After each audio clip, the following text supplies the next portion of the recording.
Yes, once again, Marak Fiki showcasing the hottest homes in Houston, Texas, and also excited to bring you the latest market data and trends and everything that's going on. I know a lot of people have been wondering, like, what's going to happen to real estate now the election is over? You know, what is real estate doing? What is interest rates doing? And we're going to review all of that.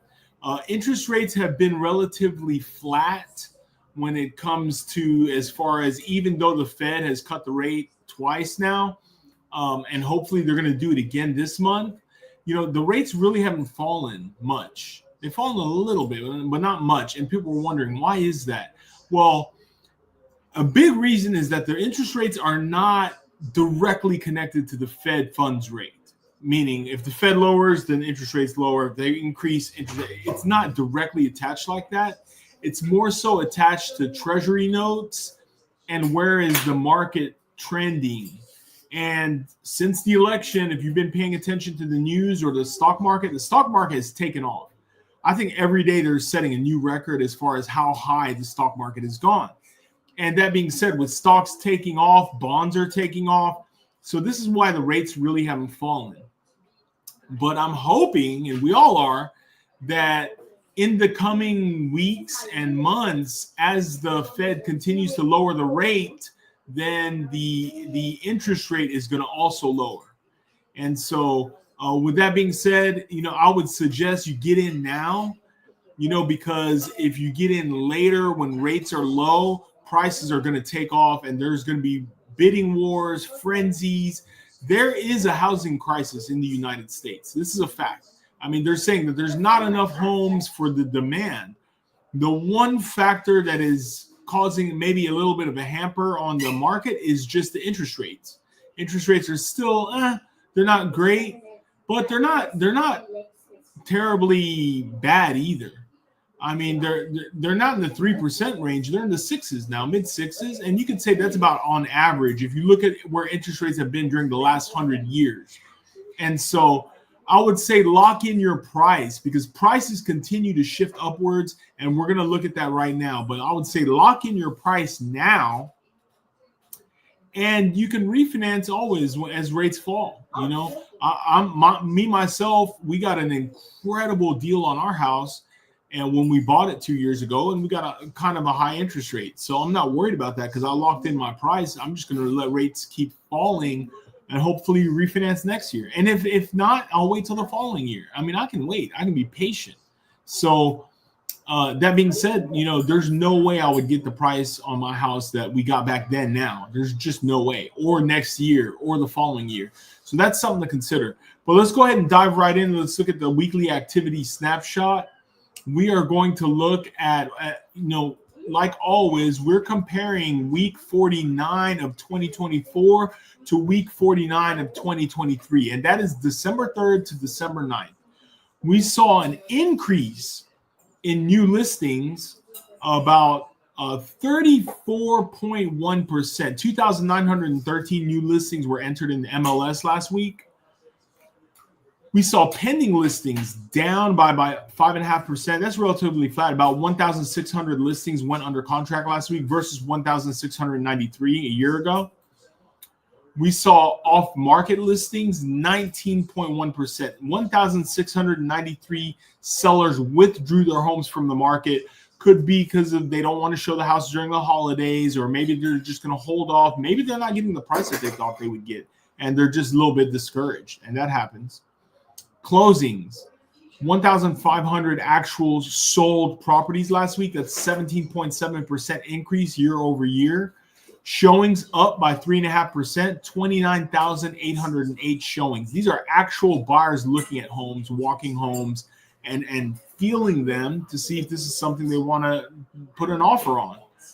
HER.com listing views up by 30.2% to 8,922,000 views. These are people looking at HER.com, looking at listings and just seeing which houses they're interested in. There was 7,193 open houses held in person and virtual last week, which is healthy, pretty healthy. Here in December, right before the holidays, people are looking at houses. So when people are saying that look, we're not interested, or the market, we're going to wait until after the holidays, nothing could be further from the truth, because properties sell and up markets, down markets, and all in between, right? And so this data proves that. So before we move on, let's look at the November sales data and let's compare and see what happened in November. Let's do a quick overview of what happened in November. And we're going to compare November 2024 to November 2023. You see total property sales. There were 7,750 properties sold in November 2024 versus 7,504. So that's a 3.3% increase year over year. $3.097 billion of properties sold in the Greater Houston, Texas metropolitan area. That's up from $2.788 billion a year ago. That's 11.1% increase. But this also tells us not only were there more properties sold, but this also tells us that home values are rising, even with higher interest rates, even with inflation. And in fact, studies have shown that inflation causes home values to rise, because with all the prices rising, gasoline, milk, everything at the grocery store rising, home values will rise too because of inflation. Total active listings, 49,121 listings on the market in November. That's a 22.1% increase year over year. This tells me the market sentiment is getting stronger. 6,559 single-family homes sold. That's a 6% increase. The average sales price went up by 4.1% to $418,903. Single-family median sales price up by 1.5%. So it's about the same, $329,000. That means half the sales were above this number, half were below. Single-family months inventory has gone up by almost 1 month. So from 3.5 to 4.4 months. This means if no new inventory comes on the market, what is the current absorption rate? How long would it take for the entire Houston MLS to be depleted of all their inventory at the current absorption rate, at the rate at which homes are selling?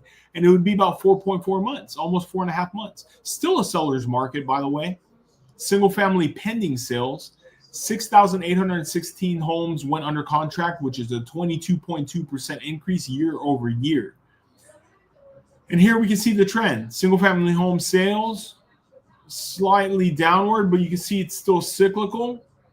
And then average and median home prices. Look, over time, average and median home prices continue to rise. We look at the 5-year trend from November of 2019 to November of 2024. You can see the trend line it's upward completely. It moves up, moves like a little bit of up and down, but the trend line is upward. This is why you don't wait to buy real estate. This is why you don't wait for the rate. That's just poor financial advice. You're going to wait for the rate. Lock in the price. Refinance when rates fall. Seriously, that's what I'm doing. Townhouse condominium sales, 373 units. You see the trend line down a little bit. And that basically puts us where we are. So hope this helps. If you're thinking about making a move within the next 12 months, let me know. We'll give a personalized look at your situation for you and your family to make the best decision. Let me know. We will give it a good look. I hope y'all are having a wonderful week, a wonderful and a fantastic week. I wish you health, wealth, and success. And as always, I'm very happy to be of service. Let me know if there's anything I can do. Have a wonderful week. We'll see you next time.